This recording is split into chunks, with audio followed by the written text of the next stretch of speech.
আসসালামু আলাইকুম এভরিওয়ান, সবাইকে প্রথমে জানাচ্ছি ঈদ মোবারক। গাইজ, আপনাদের কাছে প্রথমেই ক্ষমা চেয়ে নিচ্ছি, কারণ অনেক বেশি ব্যস্ত থাকার কারণে ঈদের ব্লগটা নিয়ে আসতে অনেক বেশি লেট হয়ে গেছে। যাই হোক, সকালে ঘুম থেকে উঠে গোসল টোসল করে রেডি হয়ে চলে যাচ্ছি ঈদের নামাজ পড়তে। আর এবারে কোরবানি ঈদে আমি গ্রামে চলে আসছি। আর এটা হচ্ছে আমাদের গ্রামের বাড়ির খুব সুন্দর একটি মসজিদ। আর প্রতি বছর এই মসজিদই ঈদের নামাজের আয়োজন করে থাকে। لا إله إلا الله والله أكبر الله أكبر ولله الحمد وكبروا দেখো নতুন তাকবীরে আমরা কোথায় যাব? রুকুতে যাব। আলহামদুলিল্লাহ, সুন্দরভাবে ঈদের নামাজ শেষ করে চলে আসলাম বাসাতে। বাসায় এসে হালকা পাতলা কিছু খেয়ে বের হয়ে গেলাম কামলা দেওয়ার জন্য, কারণ আজকে আমরা একদিনের কষাই হয়ে যাব। আর প্রতি বছর আমাদের গ্রামের বাড়িতে অনেকগুলো গরু কোরবানি করা হয়। আর এখানে যে কয়টা গরু দেখতে পাচ্ছেন, কিছুক্ষণ পরে আল্লাহর রাস্তায় এই সবগুলো গরু কি কোরবানি করা হবে। এই গরুগুলো দেখে সত্যি অনেক বেশি কষ্ট লাগতেছে, কারণ দীর্ঘ 2-1 দিন আমাদের মাঝে এই গরুগুলো ছিল। এদের সাথে 2-1 দিন থাকাতেই অনেক বেশি মায়া চলে আসছে। যাই হোক, গরুগুলো কোরবানি করার জন্য একে একে সুন্দরভাবে শোয়ানো হচ্ছে।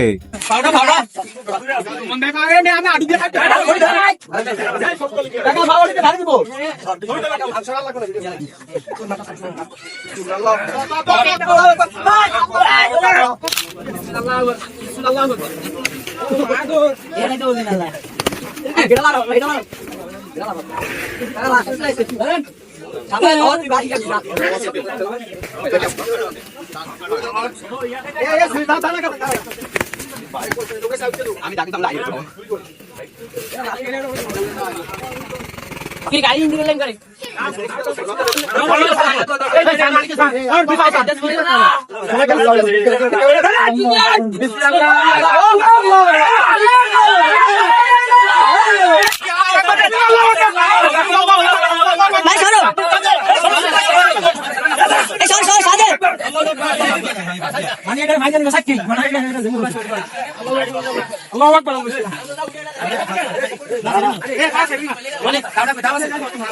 আলহামদুলিল্লাহ, সবগুলো গরুই সুন্দরভাবে আল্লাহর রাস্তায় কোরবানি করা হয়েছে। গরু জবাই শেষ করে এখন গরুর মাংস থেকে চামড়া ছাড়িয়ে নিচ্ছে। আর গাইস, সব থেকে ইন্টারেস্টিং জিনিসটা হচ্ছে কি জানেন, ছোটবেলাতে প্রতি বছর কোরবানি ঈদের সময় আমাদেরও এরকম গরুর পা ধরে রাখতে হতো। আর গরুর পা ধরে রাখা সব থেকে কষ্টকর একটা জিনিস। আর এখন বর্তমানে বড় হওয়াতে কোনো কাজকর্ম করা লাগে না। আর আমার মতো লাইফে কে কে গরুর পা ধরেছেন অবশ্যই কমেন্ট করে জানাবেন।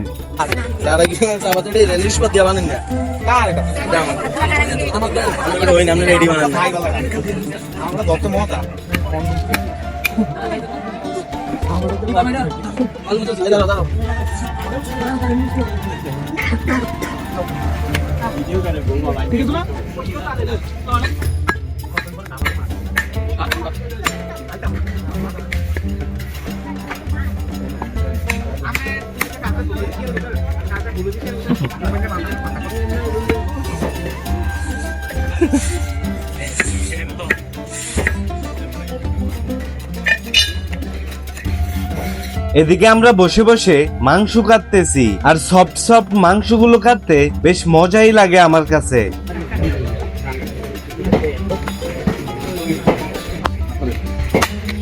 গরু কাটা সম্পূর্ণ করে চলে আসলাম ছাগলের কাছে।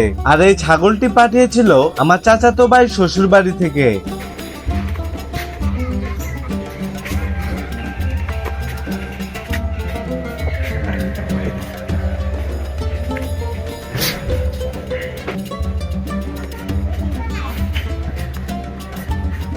দুপুরে খাওয়া দাওয়া শেষ করে বিকাল বেলা বের হয়ে গেলাম ঘোরাঘুরি করার জন্য।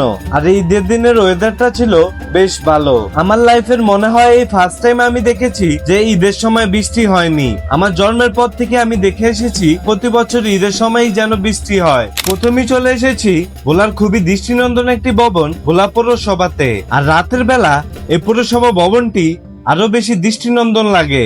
নেক্সট ডে আমি এইসব ভবন এবং ভোলা জেলা নিয়ে খুব সুন্দর লং ভিডিও নিয়ে আসবো। এখানে কিছুক্ষণ ফটোশুট টুট করে বের হয়ে গেলাম। ভোলা সদরে কিছুক্ষণ ঘোরাঘুরি করে চলে গেলাম মেঘনা নদীর তীরে ভোলা তুলাতুলি পার্কে। সো গাইস, আজকের ভিডিওটা এই পর্যন্তই। যদি ভিডিওটা ভালো লাগে like comment share and subscribe দিয়ে আমার পাশে থাকবেন। দেখা হচ্ছে কোনো নেক্সট ভিডিওতে। সে পর্যন্ত ভালো থাকবেন, সুস্থ থাকবেন। আল্লাহ হাফেজ।